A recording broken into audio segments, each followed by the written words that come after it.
안녕하세요. 사회복지사 1급 같이 준비하는 다둥 패밀리의 다둥맘입니다.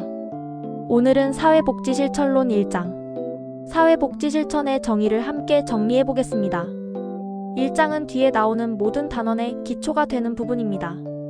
그래서 처음에 개념을 잘 잡아두면 뒤에 나오는 이론들도 훨씬 이해가 쉬워져요. 오늘 영상에서 다룰 내용은 5가지입니다. 첫째, 사회복지 실천의 목적과 기능. 둘째, 사회복지 실천의 이념과 철학. 셋째, 사회복지 실천의 기원과 발달. 넷째, 사회복지 실천의 과학적 속성과 예술적 속성. 다섯째, 사회복지 실천의 전문성입니다. 중간중간 사회복지사 1급 기출 포인트도 함께 짚어드릴게요. 교재와 필기 준비되셨다면 지금부터 1장을 차근차근 시작해보겠습니다. 첫째, 사회복지 실천의 목적과 기능. 먼저 사회복지 실천의 목적부터 보겠습니다. 쉽게 말하면 사회복지 실천을 왜 하는가에 대한 답입니다. 사회복지 실천의 첫 번째 목적은 개인의 문제 해결 능력을 높여주는 것입니다.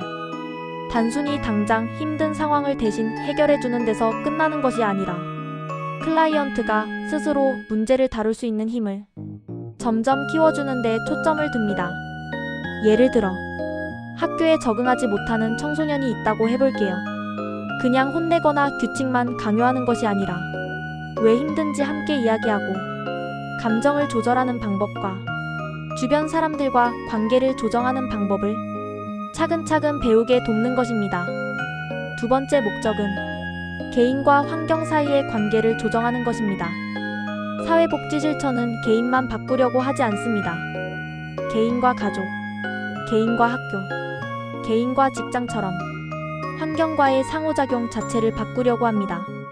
그래서 필요한 서비스나 자원을 연결해주고 제도나 정책에서 불리한 부분이 있다면 그 부분을 개선하도록 노력하는 활동도 사회복지 실천의 중요한 목적에 들어갑니다.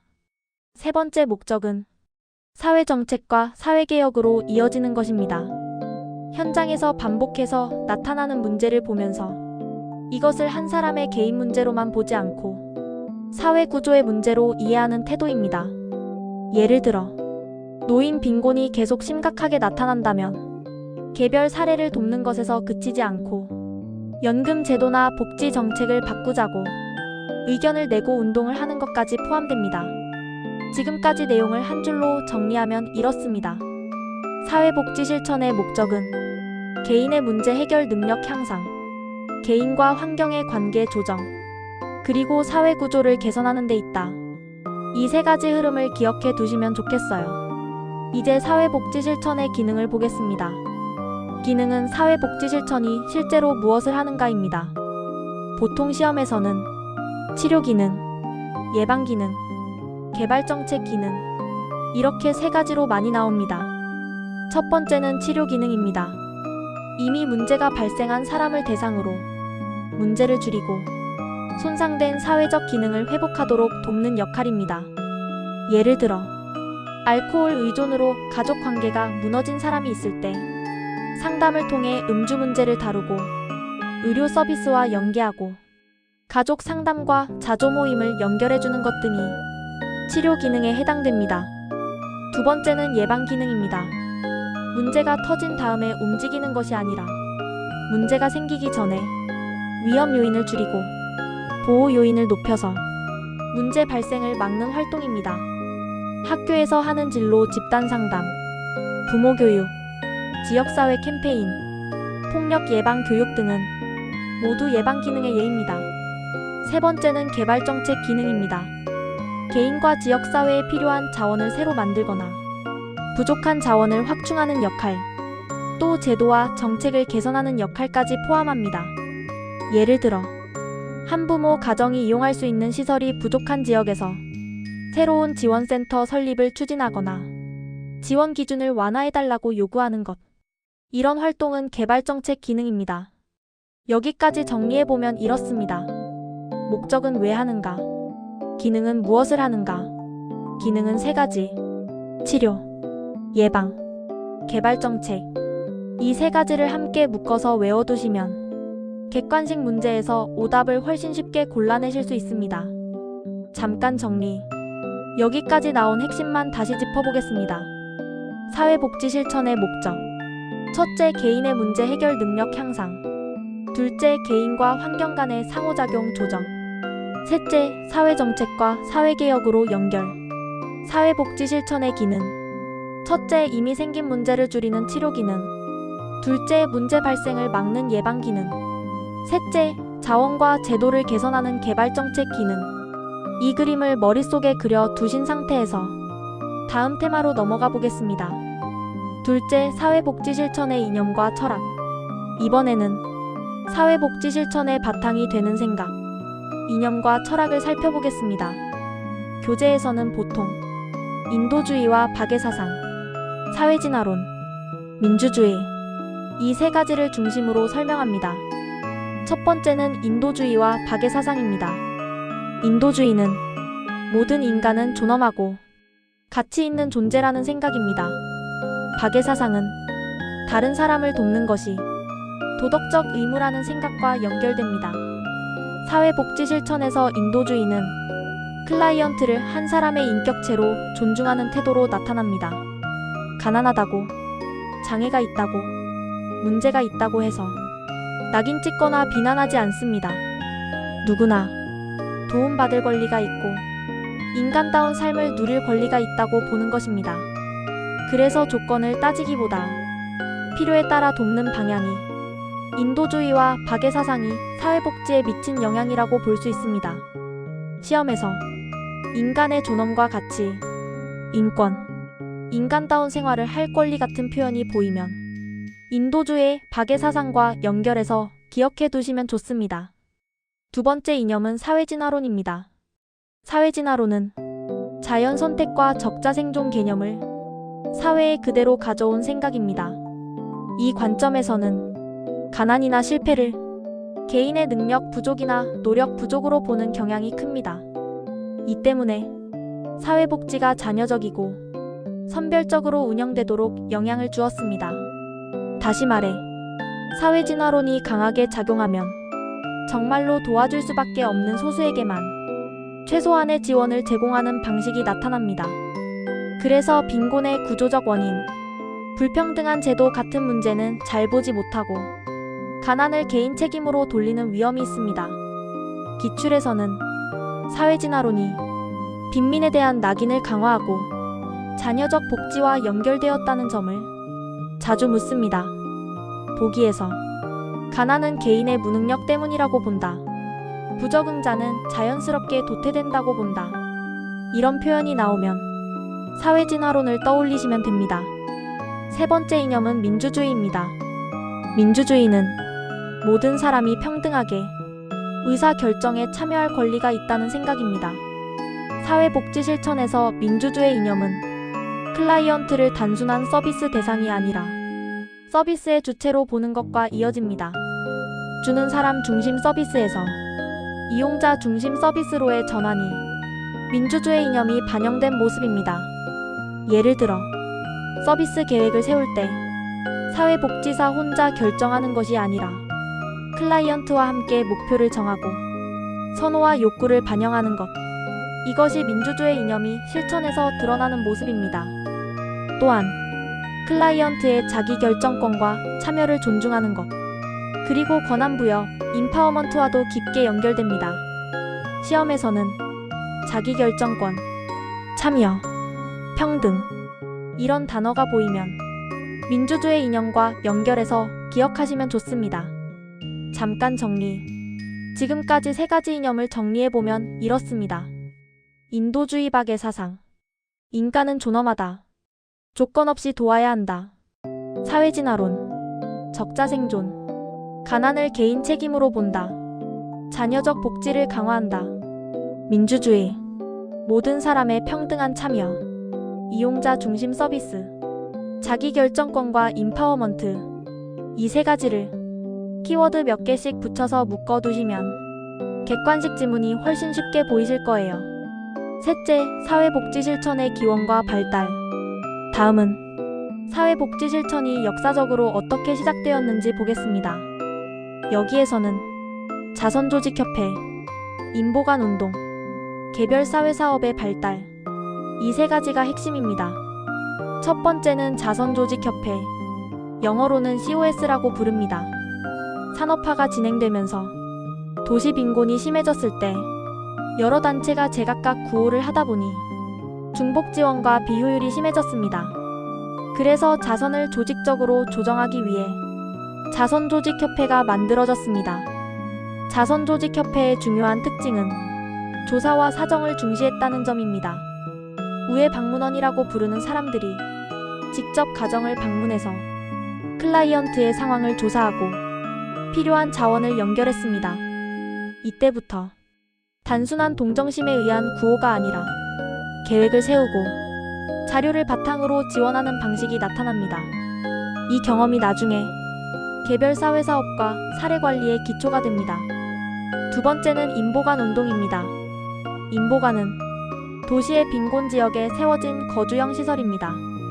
중산층이나 대학생들이 그 지역에 함께 살면서 교육, 문화활동, 지역 조직 활동을 했습니다. 인보관 운동은 개인을 치료하는 것보다는 지역사회 전체의 생활 환경을 개선하는 데 초점을 두었습니다.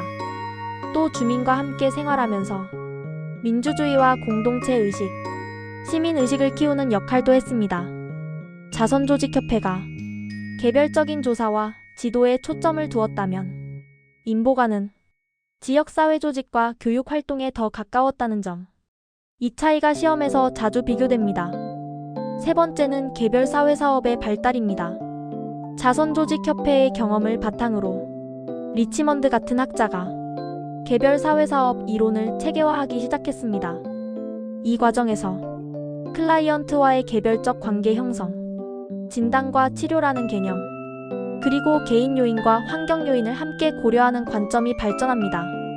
이 흐름이 나중에 심리사회 모델, 기능 모델 등 여러 실천 이론으로 이어지게 됩니다. 잠깐 정리. 기원과 발달 부분을 한 번 더 요약해 보겠습니다. 자선조직협회, 조사와 사정, 우회 방문, 중복 구호를 조정, 개별 사회사업의 기초, 인보관 운동, 빈곤 지역에 거주하면서 활동, 교육 문화 지역 조직, 환경 개선과 민주주의 실천, 개별 사회사업, 전문 이론으로 정리, 관계 형성, 진단과 치료 개념. 이 세 가지의 차이와 흐름을 기억해 두시면 연도나 세부 인물은 나중에 따로 정리해도 충분합니다. 다섯째, 사회복지 실천의 과학적 속성과 예술적 속성. 이제 사회복지 실천이 어떤 성격의 활동인지 살펴보겠습니다. 사회복지 실천은 과학적인 면과 예술적인 면을 동시에 가지고 있다고 설명합니다. 먼저 과학적 속성입니다. 과학적 속성은 사회복지 실천이 체계적인 지식과 이론, 그리고 연구 결과에 근거해서 이루어진다는 뜻입니다. 사회복지사는 인간행동론, 사회복지정책, 실천이론 등 다양한 학문적인 지식을 바탕으로 개입합니다. 사정, 계획, 개입, 평가의 단계도 나름의 절차와 원칙에 따라 진행됩니다. 또 개입의 효과를 연구하고 자료를 분석해서 더 나은 방법을 찾는 노력도 합니다. 이렇게 근거를 가지고 실천하는 모습이 과학적 속성입니다. 다음은 예술적 속성입니다. 예술적 속성은 사회복지사가 가진 감수성, 직관, 창의성, 관계 형성 능력 같은 부분을 말합니다. 같은 이론을 알고 있어도 어떤 질문을 던지는지, 어떤 표정과 목소리로 반응하는지, 어떤 타이밍에 개입하는지에 따라 상담의 분위기와 결과는 많이 달라집니다. 클라이언트의 미묘한 표정 변화를 읽고 그때그때 적절한 말을 건네는 것, 여러 가지 기법을 상황에 맞게 유연하게 조합하는 것, 이런 부분이 예술적 속성입니다. 시험에서는 사회복지 실천을 과학으로만 보거나 예술로만 보는 지문은 틀린 보기일 가능성이 큽니다. 정답은 과학적 속성과 예술적 속성을 둘 다 가지고 있다는 문장입니다. 그래서 사회복지 실천은 과학이면서 동시에 예술이다. 이 문장을 통째로 외워두셔도 좋습니다. 여섯째, 사회복지 실천의 전문성. 마지막으로 사회복지 실천의 전문성입니다. 여기에서는 그린우드의 전문직 기준과 홀의 전문직 특징이 자주 등장합니다. 먼저 그린우드의 기준부터 보겠습니다. 그린우드는 전문직이 되기 위한 조건을 몇 가지로 제시했습니다. 첫째, 체계화된 이론과 지식체계가 있어야 합니다. 둘째, 전문적인 교육과 훈련 과정을 거쳐야 합니다. 셋째, 직업윤리와 윤리강령이 존재해야 합니다. 넷째, 전문직 단체가 있어야 합니다. 다섯째, 단순한 이익 추구보다 공공에 봉사하려는 태도가 있어야 합니다. 사회복지사는 대학이나 대학원에서 전문 교육을 받고 사회복지사협회 같은 단체가 있고 사회복지사 윤리강령도 있습니다. 또 사회적 약자를 돕는다는 공공성도 가지고 있기 때문에 전문직의 기준을 대부분 충족한다고 볼 수 있습니다. 다음은 홀의 사회복지 전문직 특징입니다. 홀은 전문직의 특징으로 몇 가지를 더 강조했습니다. 전문직 종사자는 자신의 분야에 대한 강한 직업의식을 가지고 있고 전문 직업인으로서의 자부심도 큽니다. 또 전문적인 조직 활동에 참여하고 자율성을 중시하며 공공 서비스에 대한 책임감을 가지고 일한다고 보았습니다. 시험에서는 전문직의 특징을 묻는 문제에서 이 기준을 살짝 바꾸어 오답을 만드는 경우가 많습니다. 예를 들어, 전문직은 상업적 이익을 최우선으로 한다. 경쟁자를 없애는 데 목적이 있다. 이런 표현이 들어가면 전문직의 특징이라고 보기 어렵습니다. 반대로 전문적인 지식과 교육, 윤리 강령, 전문직 단체, 자율성과 공공성 같은 단어는 전문직의 특징으로 묶어서 기억해 두시면 좋습니다. 이제 사회복지실천론 1장을 끝까지 한번 훑어보았습니다. 오늘 공부한 내용을 짧게만 다시 정리해 보겠습니다. 첫째, 사회복지실천의 목적. 개인의 문제 해결 능력 향상, 개인과 환경의 상호작용 조정, 사회정책과 사회개혁으로의 연결. 둘째, 사회복지실천의 기능. 치료 기능, 예방 기능, 개발 정책 기능. 셋째, 사회복지 실천의 이념과 철학. 인도주의와 박애사상, 사회진화론, 민주주의. 넷째, 사회복지 실천의 기원과 발달. 자선조직협회, 인보관운동, 개별사회사업의 발달. 다섯째, 사회복지 실천의 과학적 예술적 속성. 과학적 속성은 이론과 연구에 근거한 체계적인 실천. 예술적 속성은 관계 형성과 직관, 창의적인 개입 능력. 여섯째, 사회복지 실천의 전문성. 그린우드와 홀의 기준을 통해 사회복지 실천이 전문직으로 인정받는 과정. 이 가운데서 시험에 특히 잘 나오는 포인트는 목적과 기능의 구분, 이념 3가지의 비교, COS와 인보 간의 차이, 과학성과 예술성의 의미, 그리고 전문직 기준입니다. 혹시 오늘 내용 중 헷갈리는 부분이 남아있다면 영상과 함께 한번 더 체크해보세요. 공부에 도움이 되셨다면 구독과 좋아요, 알림 설정까지 눌러주시면 다음 장 강의를 준비하는 데 큰 힘이 됩니다. 지금까지 사회복지 실천론 1장, 사회복지 실천의 정의를 함께 살펴봤습니다. 함께 공부해주셔서 감사합니다. 다음 영상에서 또 만나요.